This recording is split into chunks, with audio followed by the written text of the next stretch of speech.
ভাগে তুমি সর্বহাতি আত্মা রেখে হে প্রভু তুমি সর্বহাতি আমার হৃদয় আত্মা তুমি রেখে তোমার বিনে আর কোনো নাই তুমি সর্বহাতি গতিকে এই সংসাৰত আমি কেতিয়াও কাকো ঠগ প্ৰবঞ্চনা কৰিব নোৱাৰোঁ কাৰণ সকলো ক্ষেত্ৰত তেওঁ হাতী হৈ ৰৈ আছে আত্মা ৰূপে বিশেষ আমাৰ হৃদয়ত বিৰাজমান হয়ে আছে কিন্তু আমি অনুধাবন কৰিব পৰা নাই কিন্তু আজি অনুভৱ কৰোঁ যেন আমাৰ এই নৱোদয় প্ৰাথমিক হ'ব বা আইমাতৃভাৱে যেন আজি কৃষ্ণ জন্মাষ্টমীৰ দিনাখনিৰ পৰা যেন হৃদয়ত কৃষ্ণ পুনৰ জন্ম দিছে আৰু সেই ঋষিকেশক হৃদয়ত যেন দেখা পাইছে তিনি তাপময় সংসাৰ নিকাৰ সহিতে নকৰোৱা এই সংসাৰত আমি তিনি তাপত বিৰাজ হৈ আছো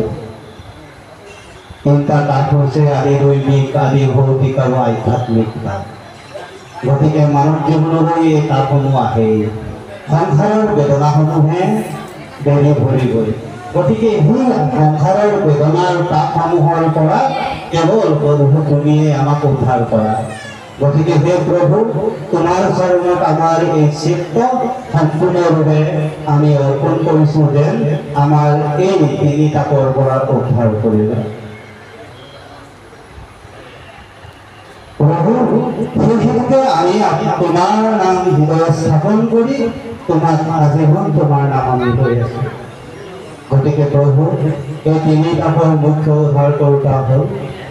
তুমি যেহেতু হে প্ৰভু আমাৰ আত্মাৰ হৃদয়ৰ পৰা আপোনাক প্ৰণাম কৰিছোঁ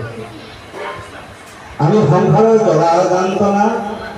যেনেকৈ প্ৰাকৃতিক গোটৰ যিবিলাক আমাৰ বেদনা ভূমিকম্প ধুমুহা বতাহ বানপানী ইত্যাদিসমূহ যিবোৰ আমাৰ বেদনা